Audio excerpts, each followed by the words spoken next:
అప్పుల బాధలు వెంటాడుతున్నాయా? అయితే 6 JVR వారి జాతిరత్నాలు ధరించండి. హాయ్ హలో నమస్తే వెల్కమ్ టు మనం టీవీ. నేను మీ సాయి. ప్రస్తుతం మనతో పాటు senior journalist doctor Bharat Reddy గారు ఉన్నారు. సార్తో మాట్లాడదాం. అన్న నమస్తే. నమస్తే. నిన్న మాజీ మంత్రి కాకాని గోవర్ధన్ రెడ్డి గారు అరెస్ట్ అయ్యారు. దీనిపై మాజీ మంత్రి రోజా గారు కూడా స్పందించారు. అంటే మంత్రి ఏకమైతే ఇట్లా స్పందిస్తారా అన్న? మామూలు మాజీ ఎమ్మెల్యే వల్లభనేని వంశీ అరెస్ట్ అయినప్పుడు కూడా స్పందించలేదు. ఇప్పుడు మంత్రి అరెస్ట్ అయితే మంత్రి స్పందిస్తూ ఉంది. అంటే దీనికి ఏమన్నా లింక్ ఉందా ఏంటి?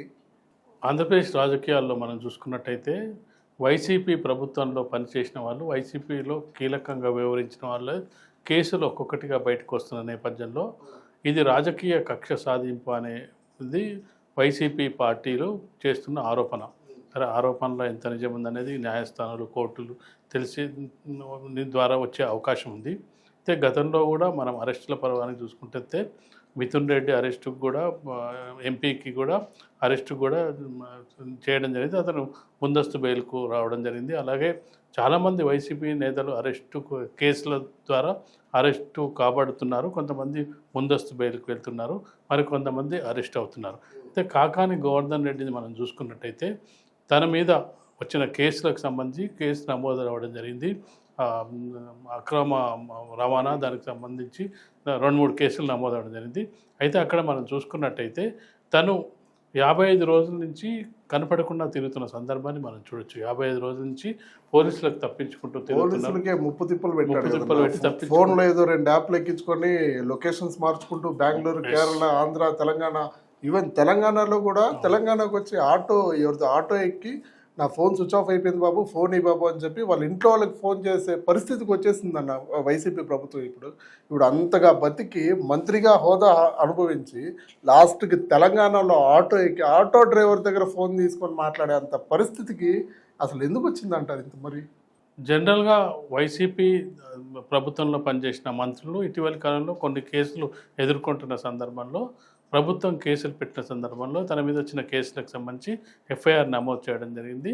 తను అనుకున్నది ఏంటంటే ముందస్తు బెయిల్ వస్తుంది. ముందస్తు బెయిల్ వచ్చినట్టయితే ఇప్పుడు చాలామంది రాజకీయ నాయకులు ఏంటంటే అరెస్ట్ కాకముందే ముందస్తు బెయిల్ తీసుకున్నట్టయితే ఇక కొద్ది రోజులు దాన్ని పోస్ట్ పోన్ చేయొచ్చు అనేది ఇది. ఒకసారి అరెస్ట్ అయితే పోలీసుల నుంచి ఏదైతే వాళ్ళ నుంచి రిమాండ్ 14 రోజులు 7 రోజులు రిమాండ్ తీసుకున్న తర్వాత అది రిమాండ్ నుంచి మళ్ళీ తప్పించుకునే అవకాశం లేదు. మరొక కేసు నమోదే అవకాశం ఉంది, మళ్ళీ జైలుకు పంపే అవకాశం ఉంటుంది. కాబట్టి అసలు అరెస్ట్ కాకుండానే ఉండడం బెటర్ అనే దీంతో నాయకులు ఇటీవల కాలంలో ఆ ప్రయత్నాలు చేస్తున్నారు. కొన్నిసార్లు కోర్టులు వాళ్ళకు బెయిల్ మంజూరు చేస్తున్నాయి, కొన్నిసార్లు రిజెక్ట్ చేస్తున్నాయి. వైసీపీ నాయకులకు సంబంధించి చాలా సందర్భాల్లో బెయిల్ నిరాకరించిన సందర్భంలో వాళ్ళు సుప్రీంకోర్టుకు కూడా వెళ్ళడం జరిగింది. సుప్రీంకోర్టులో కూడా బెయిల్ నిరాకరించడంతో తను తప్పని పరిస్థితిలో ఇక తప్పించుకొని తిరుగుతూ 55 రోజుల వరకు బయటనే ఉండడం జరిగింది.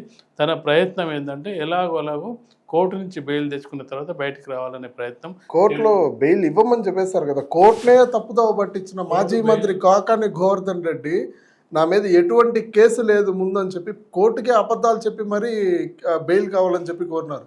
మరి కోర్టు గుమ్ము ఉంటుందా? కోర్టు మొత్తం విచారిస్తుంది, మొత్తం డేటా బయట తీస్తుంది.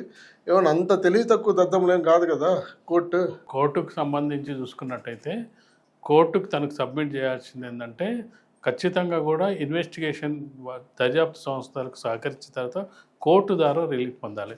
ఎవరు కూడా పోలీసులు కానీ లేదంటే దర్యాప్తు సంస్థలు కానీ శిక్షలు వేయవు. వాళ్ళు ఆధారాలు సేకరించిన ఆధారాలను కోర్టుకు సమర్పిస్తారు. కోర్టే శిక్షిస్తుంది, లేకపోతే రిమాండ్కి తీసుకుంటుంది, లేదంటే బెయిల్ ఇచ్చే అధికారం ఇట్లా కోర్టుకే ఉంటుంది. కాబట్టి అతని మీద నమోదైన కేసులకు సంబంధించి దర్యాప్తు సంస్థల దగ్గరికి వెళ్ళి తనను ఎవరైతే చేయడానికి పిలిచారో వాళ్ళ దగ్గరికి వెళ్ళి ఈ ఇన్వెస్టిగేషన్కి సహకరించినట్టయితే అప్పుడు కోర్టు కూడా తనకు సహకరించేది. కోర్టు నేను ఈ నోటీస్ ఇస్తే ఈ నోటీస్కి స్పందించిన, ఇన్వెస్టిగేషన్ ఆఫీసర్స్ పిలిస్తే వెళ్ళినా వాళ్ళకి తగిన సమాచారం ఇచ్చిన అని చెప్పినట్టయితే అప్పుడు కోర్టు అతనికి కొంత రిలీఫ్ ఇచ్చేది. అసలు అంటే కోర్టు ఇచ్చినప్పటికీ కూడా అతను తప్పించుకొని తిరుగుతున్నాడు కాబట్టి అతనికి రిలీఫ్ ఇచ్చే అవకాశం లేదు. ఈ అంశాలకు సంబంధించి రోజా మాట్లాడింది జనరల్గా ప్రతిపక్ష పార్టీలో ఉన్న వాళ్ళు ఖచ్చితంగా కూడా మా మీద రాజకీయ ఆరోపణలు, రాజకీయ కక్ష పెడితే అరెస్ట్ చేస్తారని చెప్పి మామూలు భాషలోనే చెప్తుంటారు. ఎవరు కూడా ఇప్పుడు అట్లా అనుకుంటే ఇప్పుడు వైసీపీ ప్రభుత్వం రూలింగ్లో ఉన్నప్పుడు పట్టాభిని ఎట్లా ఇబ్బంది పెట్టారన్న? ఇప్పుడు ఇల్లు మొత్తం ధ్వంసం చేసి పట్టాభిని కొట్టి అరికాళ్ళించి ఇట్లా ఇబ్బంది పెట్టినప్పుడు అప్పుడు ఇవన్నీ ఏం గుర్తు రావట్లేదు అనుకుంటారు. ఖచ్చితంగా అంటే మనం చేస్తే కరెక్టు, ఎదుటి వాళ్ళు చేస్తే తప్పనే భావన ఎవరైనా ఉంటారు. గతంలో వైసీపీ ప్రభుత్వంలో ఇబ్బందులు పడ్డవాళ్ళు, టీడీపీ నాయకులు, టీడీపీ కార్యకర్తలు, టీడీపీ ఈవెన్ చంద్రబాబు నాయుడు గారిని కూడా అరెస్ట్ చేయడం జరిగింది.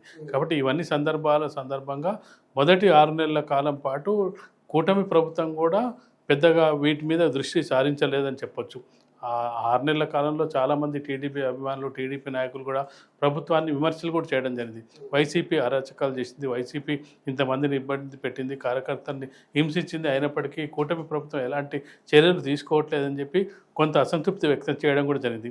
కానీ ఎప్పుడైతే ఈ 6 నెలల కాలంలో చూసుకున్నట్లయితే ఒక్కొక్క కేసు బయటకు వస్తున్న క్రమంలో ఒక్కొక్క సీనియర్ నాయకులు వాళ్ళు సజ్జల రామకృష్ణారెడ్డి నెంబర్ 2గా ఇప్పుడు చెప్పుకోబడుతున్న సజ్జల రామకృష్ణారెడ్డి మీద అటవీ సంరక్షణకు సంబంధించిన కేసు నమోదైంది. ఆ పవన్ కళ్యాణ్ స్వయంగా డీల్ చేయడం జరుగుతుంది. వైసీపీలో కీలక నేతలుగా ఉన్న చూసుకున్నట్టయితే మనకు మిథున్ రెడ్డి కానీ లేదంటే మిగతా వాళ్ళు కూడా చాలామంది ఏదో ఒక కేసులో ఇరుక్కున్న సందర్భాన్ని చూడొచ్చు. విడుదల రజని మాజీ మంత్రిగా పనిచేయడం జరిగింది, ఆమె కేసులో ఇరుక్కోవడం జరిగింది.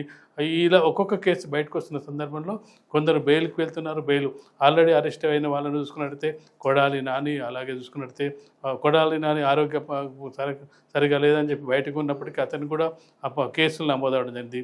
వల్లభనేని వంశీ ఆల్రెడీ జైల్లో ఉండడం జరిగింది. అంటే ఈ విధంగా వైసీపీకి చెందిన నాయకుల్ని ఒక్కొక్కరిగా చూసుకున్నట్టయితే ఒక్కొక్కరిగా పాత కేసులు ఏదైతే గతంలో వైసీపీ హయాంలో వాళ్ళు మంత్రులుగా ఏదంటే ఎమ్మెల్యేలుగా ఉండి చేసిన ఇబ్బంది పెట్టింది ఎస్సీ ఎస్టీ కేసులు కానీ మిగతా కేసులు కానీ అవన్నీ కూడా ఇప్పుడు ఒక్కొక్కటిగా బయటికి రావడం జరుగుతుంది. ముఖ్యంగా ఏంటంటే వైసీపీ అధికారంలో ఉన్నప్పుడు ఎవరైతే బాధితులుగా ఉన్నారో ఆ బాధితులు ధైర్యం చేసి కేసులు పెట్టే ప్రయత్నం చేయలేదు. ఎందుకంటే ఏదైనా జరిగితే మళ్ళీ వాళ్ళు ఇబ్బందులు పెడతారు, అది ప్రలోభాలకు లొంగ తీసుకుంటారు, లేదంటే గొడవ భయపెడతారు.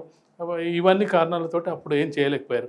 ఎప్పుడైతే ఇప్పుడు కూటమి ప్రభుత్వం అధికారంలోకి వచ్చిందో కొంతమంది అరెస్ట్ అవుతున్న సందర్భాన్ని పురస్కరించుకొని ఎవరైతే బాధితులు ఉన్నారో వాళ్ళు ధైర్యంగా కేసులు పెడుతున్నారు. ఇప్పుడు కాకాని గోవర్ధన్ చూసుకున్నట్లయితే ఎస్సీ ఎస్టీకి సంబంధించిన కేసు కూడా అతని మీద నమోదైనట్టుంది. ఎందుకంటే ఇవన్నీ చేస్తున్నాం మాదక ద్రవ్యాల అక్రమ రవాణాకు సంబంధించి కానీ ఈ అక్రమ రవాణా వీటికి సంబంధించి కేసులు నమోదుతున్న సందర్భంగా అక్కడున్న ట్రైబల్స్ ఇవి చేయొద్దని ఎదిరించిన సందర్భంగా వాళ్ళని బెదిరించిన కేసు కూడా ఇప్పుడు బయటికి రావడం జరిగింది. కాబట్టి ఒక్కొక్క కేసు ఎవరైతే గతంలో భయపడ్డ వాళ్ళు ఇప్పుడు ఒక్కొక్కరుగా వచ్చి కేసులు నమోదు చేస్తున్న సందర్భాన్ని చూడొచ్చు. వల్లభనేని వంశీకి సంబంధించింది కూడా చూడొచ్చు. వాళ్ళవి కూడా కేసులు తర్వాత వచ్చి పెట్టిన వాళ్ళు అరెస్ట్ అయిన తర్వాత బెదిరింపులు ఎక్కువ అయిపోయినాయి. బెదిరింపులు ఎందుకు అవుతాయంటే అందుకే కోర్టుకు వీళ్ళు ఇచ్చే ఇన్వెస్టిగేషన్ వాళ్ళు దర్యాప్తు సంస్థలు చెప్పేదంటే ఇతనికి రిమాండ్కి తీసుకోకపోతే ఇతనికి బెయిల్ ఇచ్చినట్టయితే ఇతను సాక్షులను భయపెట్టే అవకాశం ఉంది, సాక్షులను ప్రలోభపెట్టే అవకాశం ఉంది, సాక్షులను బెదిరించే అవకాశం ఉంది, కొన్నిసార్లు చంపే అవకాశం కూడా ఉంటుంది. కాబట్టి వీళ్ళకు బెయిల్ మంజూరు చేయొద్దని చెప్పి ఇన్వెస్టిగేషన్ సంబంధించిన దర్యాప్తు సంస్థలు వాదిస్తుంటాయి. దానికి కోర్టు వాళ్ళ వాదనకు అంగీకరించి బెయిల్ ఇవ్వడానికి నిరాకరిస్తుంటుంది. అట్లా బెయిల్ నిరాకరించబడుతుంటుంది. ఎగ్జాక్ట్లీ నాకు నిన్న నైట్ 11 o'clock ఒక కాల్ వచ్చిందన్న. రోజా నియోజకవర్గం నుంచే నాకు ఒక కాల్ వచ్చింది నిన్న నైట్. ఏంటి అంటే వైసీపీ ప్రభుత్వం రూలింగ్లో ఉన్నప్పుడు గాలి భానుప్రకాష్ గారు ఉన్నారు, ముదుకృష్ణ నాయుడు గారు బిడ్డ గాలి భానుప్రకాష్ గారు ఎమ్మెల్యే, ఇప్పుడు ప్రస్తుతం ఎమ్మెల్యే. అక్కడ వైసీపీ రూలింగ్లో ఉన్నప్పుడు గాలి భానుప్రకాష్ మీద అటాక్ జరిగింది. డైరెక్ట్ నగరి నియోజకవర్గం బొడ్డున అటాక్ జరిగింది, రెడ్ కలర్ స్కార్పియో బండి మీద. అది రోజా చేయించిందని చెప్పి వైసీపీ నాయకులే నాకు ఫోన్ చేసి చెప్పడం జరిగింది. ఇప్పుడు అప్పుడు కేసు పెట్టారు, మొత్తం ఎఫ్ఐఆర్ అయింది, ఇప్పటికీ కేసు తీసుకోవట్లేదు. అంటే పోలీసులు వైసీపీ ఊహలోనే ఉన్నారా? ఇంకా వైసీపీ రూలింగ్లో ఉందనే ఊహలోనే ఉన్నట్టున్నారా? అంటే కొంత 5 ఏళ్ళు పరిపాలించిన సందర్భంలో కొంత పోలీస్ వ్యవస్థ కానీ అధికార వ్యవస్థ కానీ కొంత దగ్గర సంబంధాలతో ఉంటుండడం, అది కొంత మారాలంటే కొంత సమయం పడుతుంటుంది. ఎందుకంటే ఇప్పుడు మనం చూసుకున్నట్టయితే లిక్కర్ స్కామ్కి సంబంధించి సీఎం ఆఫీస్లో పనిచేసిన ధనంజయ రెడ్డి లిక్కర్ స్కామ్లో ఇరుక్కొని అరెస్ట్ అవ్వడం జరిగింది. సీఎం ఆఫీస్ ఇన్వాల్వ్ అవ్వడం అంటే అతను ఐఏఎస్, ఇంకోటి పిఎస్ఆర్ ఆంజనేయులు ఐజీ ర్యాంకు వ్యక్తి పెద్దోళ్ళే అతను చేయడం జరిగింది. అంటే ఇలాంటి పోలీసు వ్యవస్థలో కానీ ఐఏఎస్ ఐపీఎస్లో కానీ వాళ్ళే చేసినప్పుడు కింది స్థాయికి సంబంధించిన ఆఫీసర్స్ ఖచ్చితంగా కొంత ప్రలోభానికి గురవుతారు, ప్రలోభాలకు ఉంటారు. అందుకే జగన్మోహన్ రెడ్డి ఇటీవల కాలంలో ఒక వ్యాఖ్యలు కూడా చేయడం జరిగింది.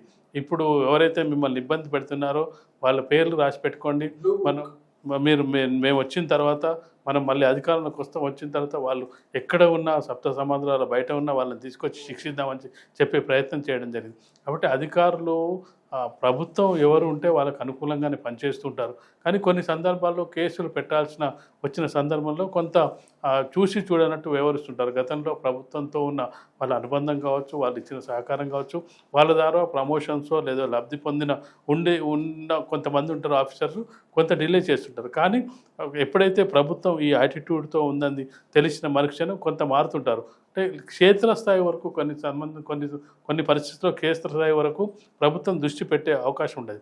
మనం చూసుకున్నట్లయితే పవన్ కళ్యాణ్ ఇన్వాల్వ్ అయ్యే వరకు అటవీ శాఖకు సంబంధించిన సజ్జల రామకృష్ణారెడ్డి మీద కేసు టేకప్ చేయలేదు. పవన్ కళ్యాణే కుటుంబ సభ్యులు మీరు వెంటనే కేసు అధికారుల మీద కూడా కేసులు పెట్టండి, ఎవరు సహకరించాలని చెప్పిన తర్వాత అంటే అప్పటి వరకు అధికారులు కూడా కొంత సహకరించిరా అనే అనుమానాలు కూడా వస్తాయి. కాబట్టి అప్పుడు అది పోవాలంటే ఇప్పుడు సంవత్సరం ఎందుకంటే ఖచ్చితంగా మీరు చెప్పినట్టుగా రోజా మీద కేసు కూడా బయటికి వచ్చే అవకాశం ఉంటుంది. ఇప్పుడు ప్రతి కేసు కూడా బయటకు వస్తున్న సందర్భంగా రోజా అందుకే ఇప్పుడు అగ్రెసివ్గా మాట్లాడుతుందామో, రేపు నా మీద కూడా కేసు అయినప్పుడు ముందుగానే సానుభూతి పొందే ప్రయత్నం ఏమైనా చేస్తుందేమో చూడాలి. Thank you sir.